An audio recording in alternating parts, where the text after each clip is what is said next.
اوعاك يا زيزو تكون فاكر ان انت نقلتك الاهلي ديت واللي انت تطلع تتكلم وتقول بقى ان كان احسن يوم ليا يوم ما دخلت النادي الاهلي وعملت وعملت وعملت وعملت.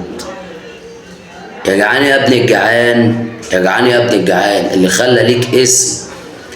خلى ليك اسم ووصلك اللي انت تلعب في الاهلي نادي الزمالك. ده اللي خلاك تلعب في الاهلي، ده اللي عملك نجم مجهول، ما كانش ليك اي لازمه، ما كانش حد يعرفك. كنا جايبينك ب 3 جنيه وربع لو تفتكر، كنا جايبينك ب 3 جنيه وربع. ان عمك الزمالك هو اللي صنع اسم احمد مصطفى السيد زيزو. الزمالك اللي صنعك والزمالك اللي عملك، وقادر يعمل 1000 غيرك وهيعمل 1000 و2000 غيرك. انت جعان ابن جعان.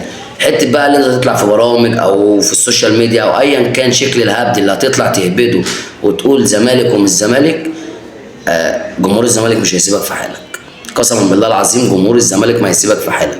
وانت عارف ان جمهور الزمالك زي ما عملك نجم وطلعك سابع سما ووداك تلعب منتخب وتلعب اساسي على اتخن شنب في مصر، نفس النظام هو برضو اللي هيخليك تنزل وترجع نادي المنيا.